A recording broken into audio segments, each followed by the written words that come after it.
Hello, fellow mech warriors, Mage Leader here. Welcome back to the channel. Well, yesterday we had a little something drop directly into my lap. This was sent to me by some of the guys on the Discord servers. I'd like to take a little bit of a look at it. Now, as I'm sure most of you are aware by now, if you haven't been living under a rock, I don't try to do politics on this channel. I feel like I've delved too deep into that at one point or another, and honestly, it didn't really fit my brand, so I dropped it. I don't like bringing politics in here. I have a whole video about keeping politics out of Battletech. But we're in a somewhat awkward position where politics is now directly affecting Battletech. There have been a number of tariffs imposed recently, as I'm sure everyone's aware, once again, by the president on a bunch of other countries, most of which quickly came to the negotiating table as intended, and we're currently working on trade deals with them in order to get things stabilized we're basically renegotiating business contracts around the globe. And while that's gone pretty smoothly in a lot of places, one of the places it hasn't been going smoothly is China, which is unfortunate given how much of our stuff is made in China. Made in China, the little sticker you see on everything you ever buy, it's a fucking meme, right? We all know made in China usually denotes cheap-ass goods that aren't worth the plastic they're made out of, that show up on your shelf and you just kind of have to deal with it because there's nothing else. We'll get into that a little later. But China, which makes most of our stuff, has not responded well to the tariffs, and so they have responded by raising their own tariffs, and then we raised our tariffs, and then we did it again. We've gone back and forth on this a lot, and it's making it very, very difficult to do business with China. And that, unfortunately, is where Catalyst Game Labs has pretty much all of their stuff produced. Now, I'll be perfectly honest, this is my second attempt at recording this because the first time I was going through this article, I hadn't fully read it, I'd skimmed it at work, and I was going to do, read it and react as I went along, and I was being snarky in my usual, smart-ass self. But I'll be honest, as I went through this article, and it's fairly extensive, I think I got a decent grasp on the position that Mr. Coleman is in. This article is written by Loren Coleman. He's the guy who runs Catalyst Game Labs. So, the buck stops there, really, for most things. I've got a lot of issues with Loren. I'll be perfectly honest. I firmly believe that Loren despises me, my channel. I'd like to think that if I met him personally, we get along okay for the most part, but in terms of, our relationship on a professional level, we've never spoken or anything, but let's be real, I'm one of the most critical people of Catalyst Game Labs on the internet. Mostly because no one else gives a shit about the stuff that they make. But when it comes to people talking about the missteps of Catalyst Game Labs, there's really only a couple of channels that talk about it all that much. And it's kind of become my brand, which was not my intention, but here we are. I did the expose on their community managers and taking over online spaces, and I've been informed by people who who hang out in the spaces they control, that I'm basically Voldemort in those spaces. If my name is not allowed to be mentioned, and people will get blocked or punished for even mentioning me offhand or indirectly. I know that these guys don't like me, and I don't blame them. Okay, if somebody was saying all this negative shit about my company, even if I deserved it, I wouldn't like them either very much. So while I was tempted to go in here and just rip into them the way I normally would, I'll be honest, a lot of what is currently being faced in this article, a lot of the things that Loren is complaining about, while a lot of it is technically due to the actions his company has taken, it's really not their fault. These are issues that have been in place for decades, since before Catalyst Game Labs even existed as a commercial entity. Before it was even a thing, these were problems that are currently attempting to be addressed with the tariff plans. So the issues of production are caused by him doing business overseas and contributing to a lot of the problem, but really, I don't see it as his fault, because where the market was at, it was really the only sensible thing to do. The thing is, the foreign market is a system working as designed, as intended. And so I don't necessarily blame him for just doing what the market demanded that he do. I think that it's a little unfair to go in and just rip Catalyst apart because they've made all their stuff in China. That's what I was going to do. I'll be perfectly honest. I've ripped into Catalyst for using Chinese sweatshop labor many times. Okay? Because I do think it's immoral to pay people pennies a day in a Chinese factory to, work insane hours, making stuff that they'll never enjoy, to be shipped off to a foreign country, coming out of a building. I don't know if this happens at the Catalyst factory, but I know at many Chinese factories, the buildings literally have nets built around the outside to catch people if they jump off the roof because the suicide rate is so high. Alright? This kind of thing that American industrialism, or consumerism rather, enables over in China, I think is very problematic. But at the same time, for a company like Catalyst, what's the alternative? Now, there are companies in the US that make their minis and their products domestically. One of the ones that comes to mind is Reaper Miniatures. I believe they're based out of Texas? I forget exactly where they're based out of, but Reaper Miniatures makes their stuff here in the US, and it's good stuff. I love Reaper. I've got several Reaper Miniatures I used for D&D back when I still played that. But at the scale of something like BattleTech, where you want to do full box sets, I mean, dude, it's cheaper, it's easier, it's quicker, it's more efficient to have it done overseas because we lack the infrastructure here in the States. I'm going to get into that a little bit as we go along. Loren, in his article here, talks very much about the cost of goods and how much more expensive it's getting to make the goods. And he tries to address a lot of the very simplistic, reductive arguments about tariffs. And you can tell that he's approaching it from the position of someone who does not like the current president. He outright says as much, talks about... He even links to an article from Reuters, of course. Fucking...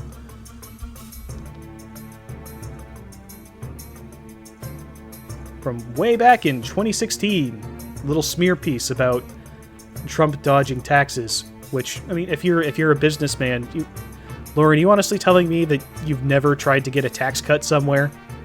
A little bit? Out of a sense of extending the olive branch, I will leave off any mention of porches, but that has nothing to do with taxes anyway, so I'll just cut that out. Note to editing self, cut that last part out. Thank you. He wants to complain about taxes and tax evasion from the president, which, if anyone has ever done business at a large scale, you've looked for some sort of tax loophole. It's the nature of things because of how expensive it is to do that. And big companies are able to have an easier time of doing that than small ones are. That's the system working as intended. Part of the reason why he's working so hard to dismantle it is because he knows from the inside exactly how it works and how unfair it is. So, say what you want about the president, and I'm not always his biggest fan. I disagree with him on a lot of stuff, but when it comes to how to run economics and business, I tend to trust his judgment because the guy knows all the loopholes in the book because he's used them all. So if he says he wants to try and close them up, people are already taking advantage of him. It won't get worse. Go for it. But Loren here gets a little combative in the beginning, which I think is an unfortunate way to open this. But going through all of his arguments here, a lot of what he says is just straight up cost of doing business type stuff. The effect that the tariffs have. I think the issue that he's having here is that he's assuming that people don't already know this. People don't understand that the tariffs are making costs more expensive. Those of us who support the tariffs, like myself, we know this, and it's the whole point. The whole idea with the tariffs is to make it easier to produce things domestically. And yes, to export goods as well. Loren talks about the frustration of the really high tariff percentages and how it makes it unsustainable to do business with China. Have your goods produced there and made here in the US at the standard that people have gotten used to. And what I would like Loren to understand is that problem that he's having is experienced by American companies here whenever they try to do business in China. The tariffs are reciprocal. Every single tariff here is in response to something over in China that's already existed. If you wanted to sell American goods in China, you couldn't do it. If you wanted to sell goods over in China, what would happen is your product would be taxed by the Chinese government so extensively that you'd have a hard time getting any distributor in China to pick up your goods because it's too expensive. But what they would do is look at your product and then rip it off and sell their own version of it, because IP theft is just something that happens over in China every fucking Tuesday, and they'd sell their own version of it over there. So even if you did break through their tariff wall, which was massive and has only gotten bigger, even if you got through that tariff wall and managed to get your product onto store shelves in China, the local rip-off good, because Chinese knockoff, it's a meme for a reason, guys, that good would be so much cheaper that yours wouldn't sell anyway. That's the problem. It's that you can't compete with the Chinese goods. That is not sustainable long term. To give an idea of, this is a very damaging thing, and I'm going to give a practical, real-world example that has affected me personally. Why do I not care all that much about these tariffs? In fact, why do I think that they're a good thing? Raising the cost of goods here. I'll get into that. And then more than that, what I want to do when I get to the end of this story I'm about to tell is to extend an olive branch toward Catalyst and toward Loren Coleman. Okay? Because this is something of an opportunity. I don't think that he'll take it, because one, I'm not important enough. Let's be real, they don't really care about me all that much, other than not wanting to hear what I have to say most of the time. But I want to extend an olive branch here because I think that this is something that's very important. It's important to me personally, and I'll tell you guys why. I grew up in a town here in the state of Maine. I still live in Maine, but I don't live in the town I grew up in. The town I grew up in was called Lincoln. Stinkin' Lincoln is what we called it. We called it Stinkin' Lincoln not because the place sucked, but because it was a town built around a paper mill. One of the biggest things that Maine had, it still is lumber production. We have huge forests. If you come to Maine, you literally can't see the forest for the trees. It's not a saying here. We don't say that, because when you go outside, you literally can't see the woods because there's trees in the way. The woods are that fucking thick out here.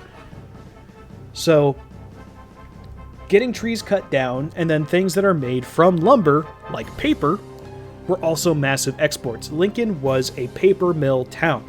The logs would be chopped down.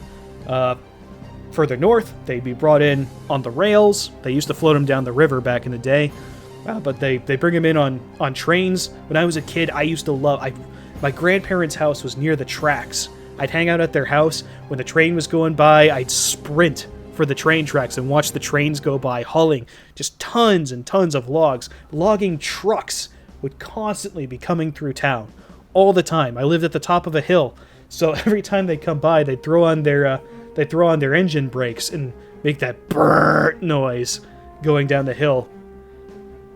I used to sit out in the yard and, the thing kids do where they pump their arms up and down to try and get you to honk the horn. I did that all the time. I did that for the trains. I did that for the trucks. All that stuff going to the paper mill. The paper mill smelled rotten. If you know anything about paper mills, they have a sulfuric, rotten eggs kind of smell.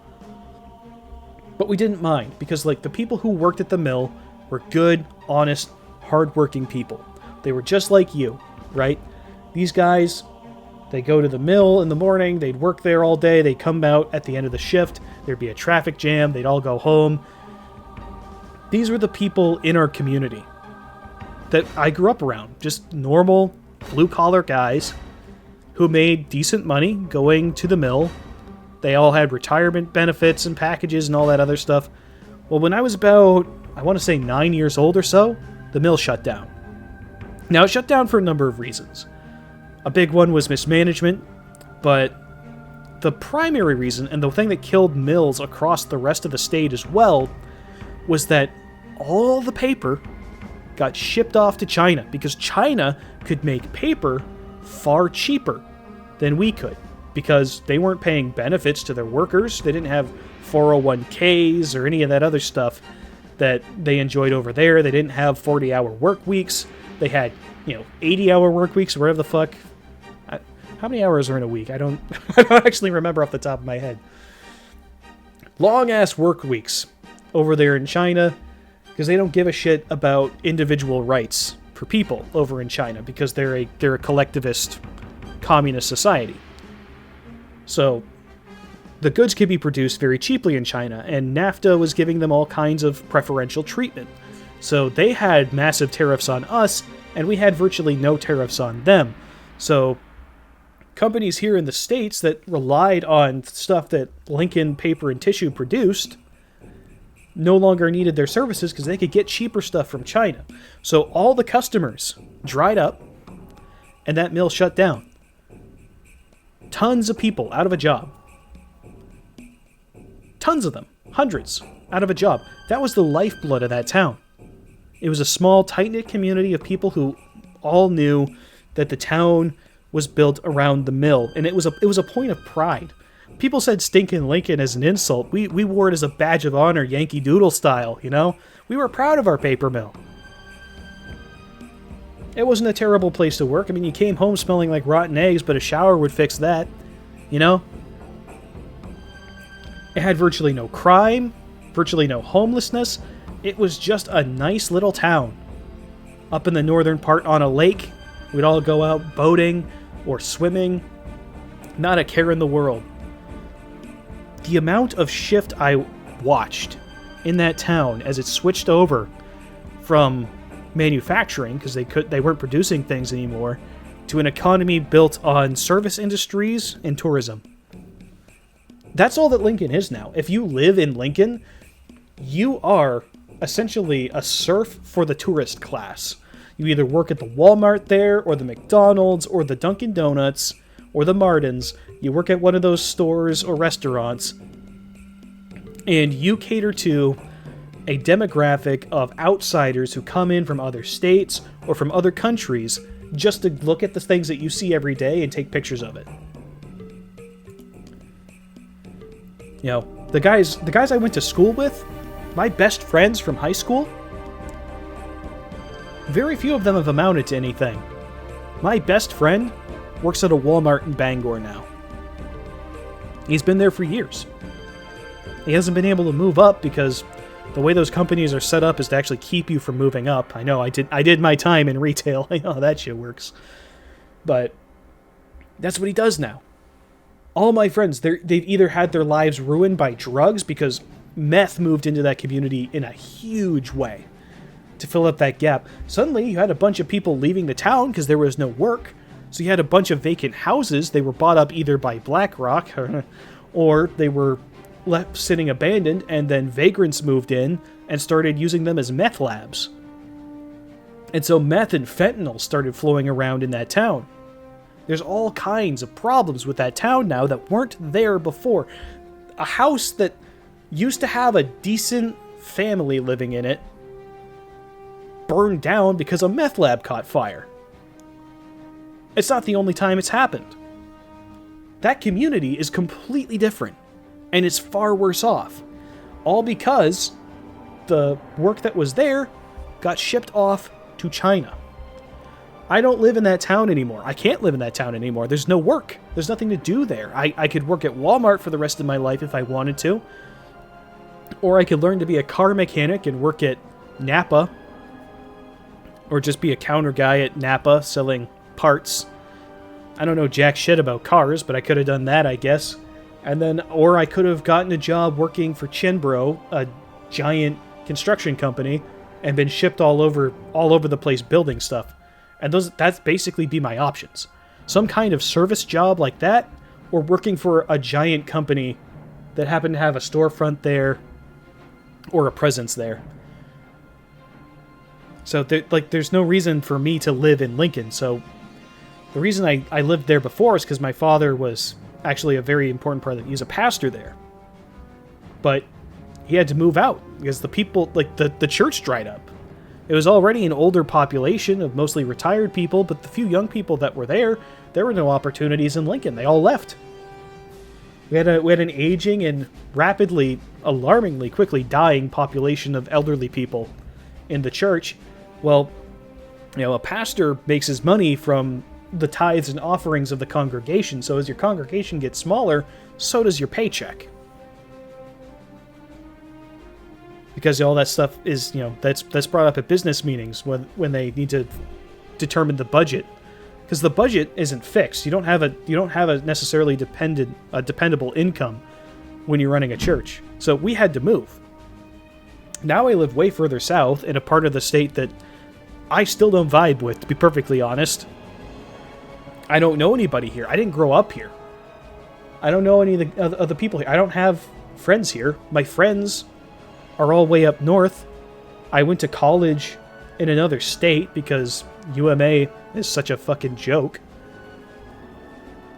So, I barely know anybody here, to be perfectly frank. I know the people I work with. That's about it. Some people at a local church. That's what I have. Pretty much all of which are way older than me, but that's what I've got for friends here. This has affected my life personally. I watched the town I grew up in fall to pieces because of trade with China. Unfair trade with China that made it so that American businesses couldn't compete. So why do I bring all that up? Again, it's because this particular issue is very close to me because I've lived the experience of watching China take something away from me. If you want to be mad at somebody for the situation that we're currently in, be mad at China. Be mad at the people who enabled China to take all of our manufacturing away. There was probably a time, decades ago, where a company like Catalyst could have done their business right here at home. There would have been a company that would have popped up. They could have even made a factory themselves and produced it locally. Been a family-run business. America is full of success stories of small family-run businesses that grow into massive companies. I mean, fuck's sake, look at LL Bean or Bass Pro Shops, right? The homegrown American businesses that grew into something huge here in the States just because they did what they did and they did it well.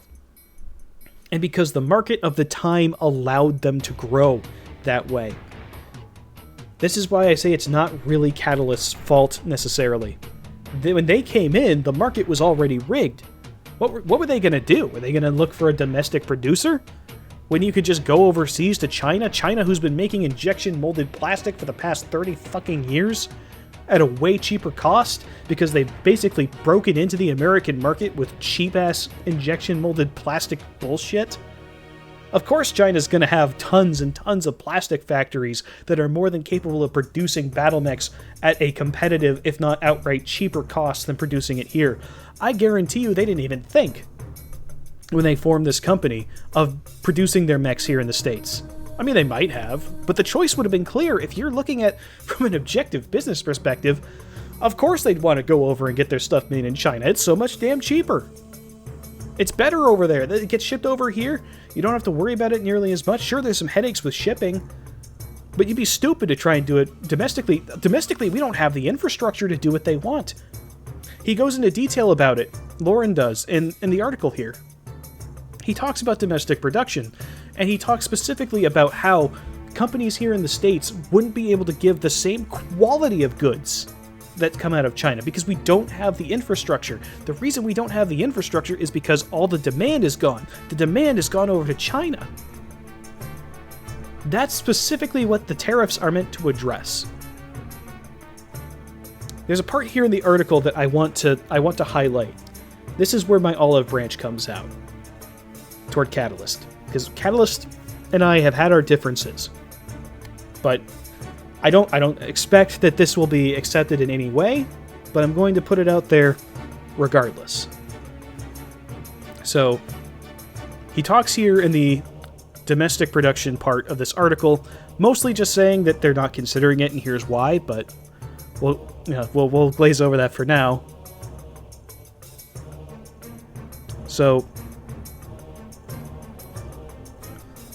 looking at producing the books and the box sets from before, chipboard, plastic components, wooden meeples, special cut borders, vacuum form trays, gets expensive. It's just as crippling as the tariffs.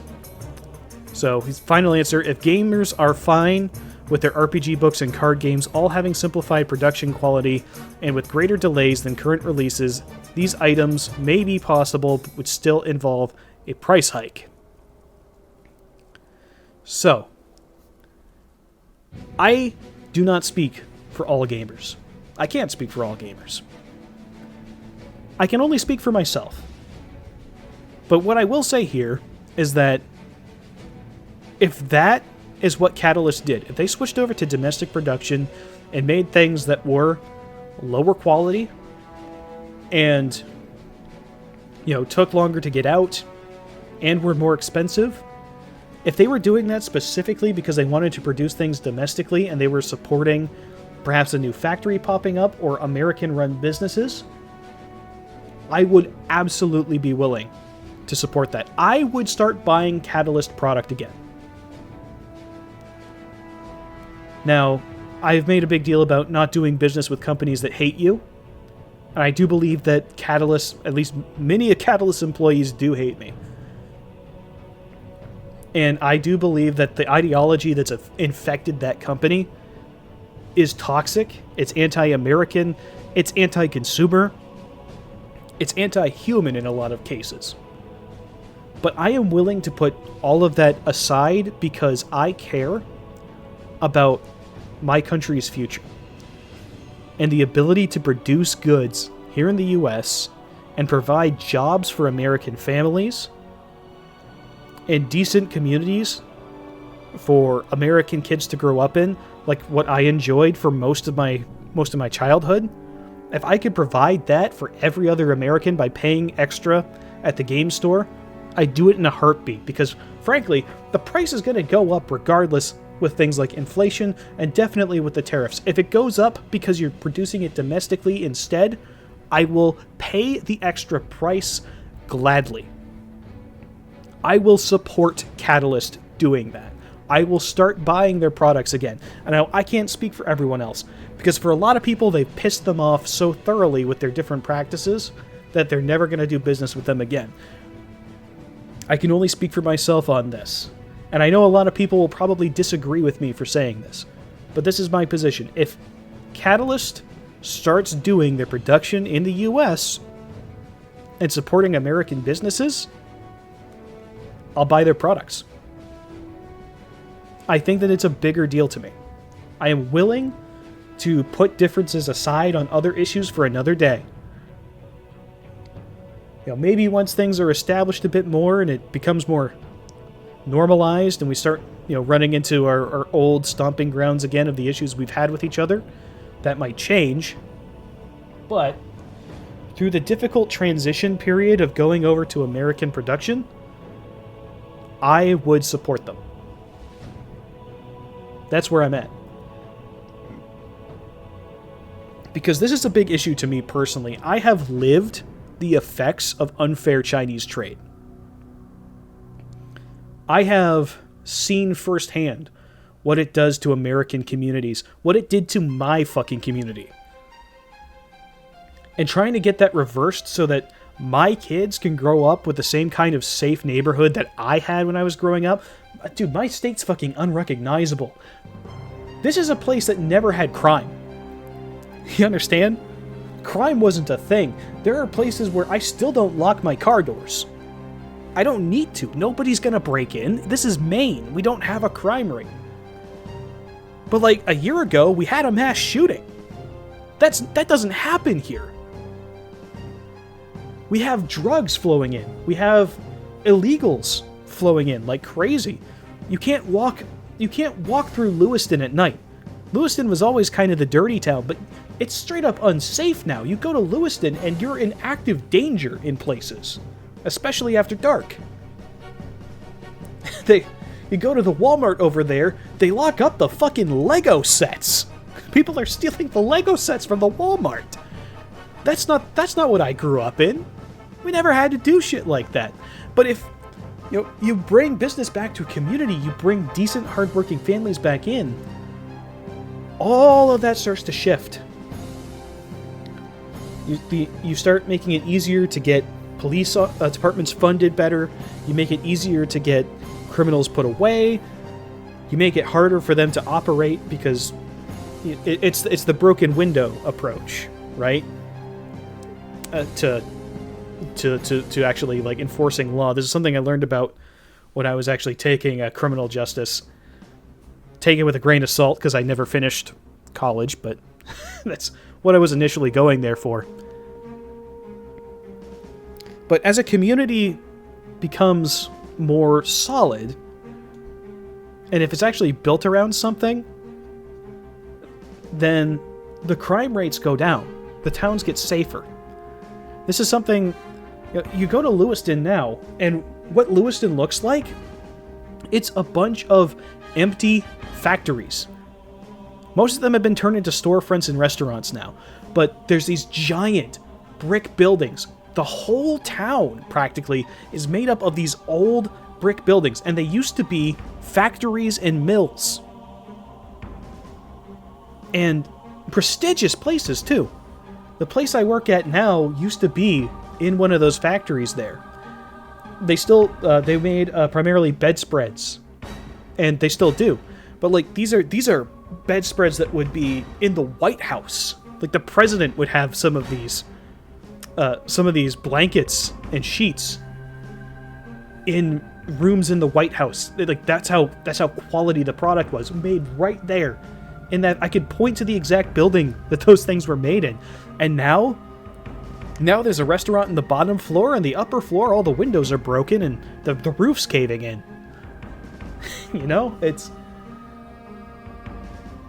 But if that was to be fixed, and we were to go back to when we had a strong, thriving community, if I could walk through Lewiston at nighttime, I'd give my kidneys, both of them. I'd give my kidneys and go over to dialysis to get that going.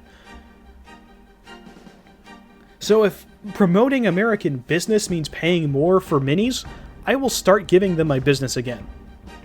That's my olive branch. That's really all I can say about it.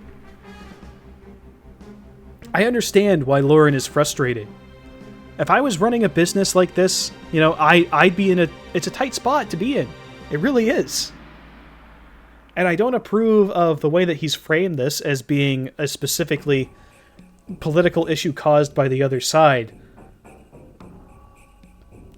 And really the whole thing reads as being fairly defiant, and the conclusion really is kind of a hope that the tariffs will go away and they can just go back to doing what they've always done. But I would implore Loren, I know that this is probably not even going to be heard by anybody over there, but I would ask him to consider, I'd ask you guys to consider that perhaps there are bigger issues at play than our politics and our disagreements on different issues. It's a chance to work together. Really, to build something in the US. I would love to have all of our minis here made in the US. I mean, we've got Iron Wind Metals making minis over there, and yeah, those are expensive. But I'm willing to pay those prices if it means that we have things produced here in the States. If the books aren't bound quite as nicely, so be it. If it costs a little bit more, or even a lot more, so be it. I buy the products because I know that they were made here in the States and that an American put it together and that it's actually going to help a community have something to build themselves around. Industrial production is the lifeblood of America. It's what we used to be. We used to make so much stuff over here.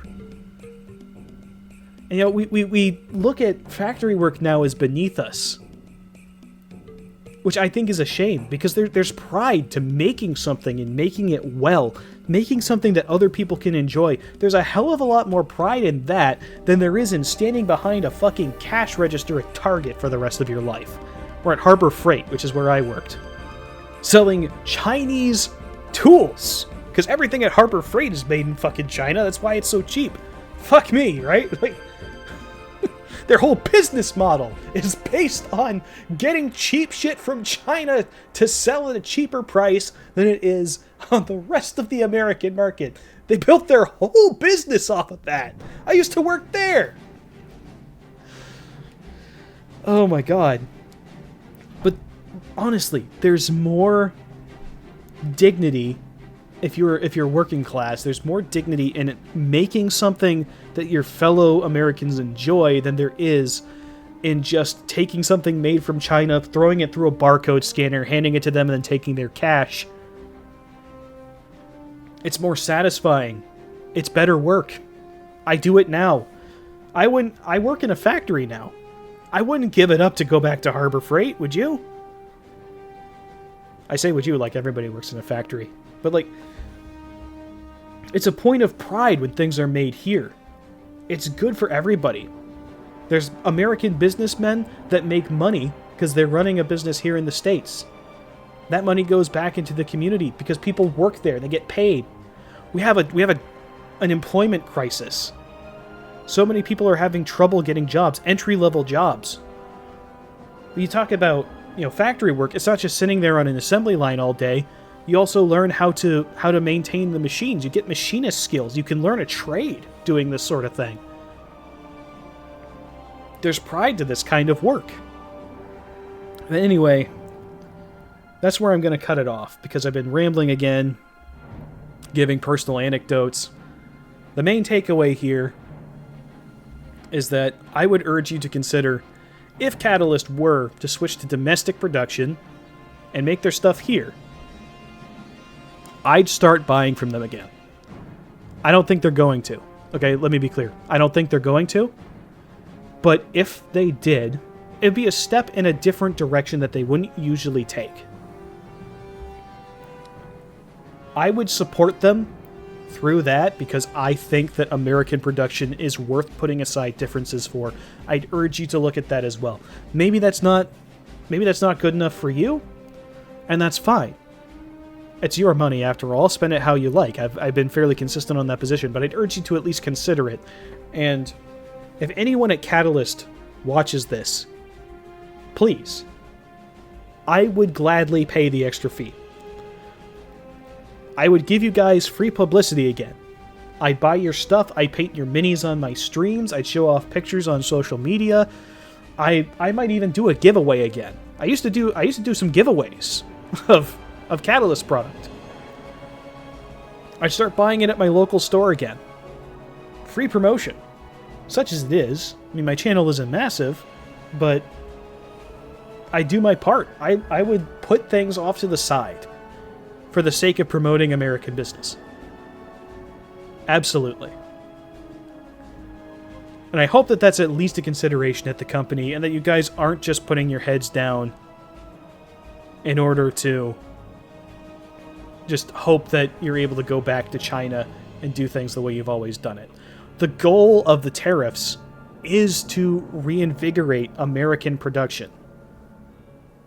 That's the point of them. It's to get fair trade so that our goods can be sold overseas and also domestically produced for our own consumption.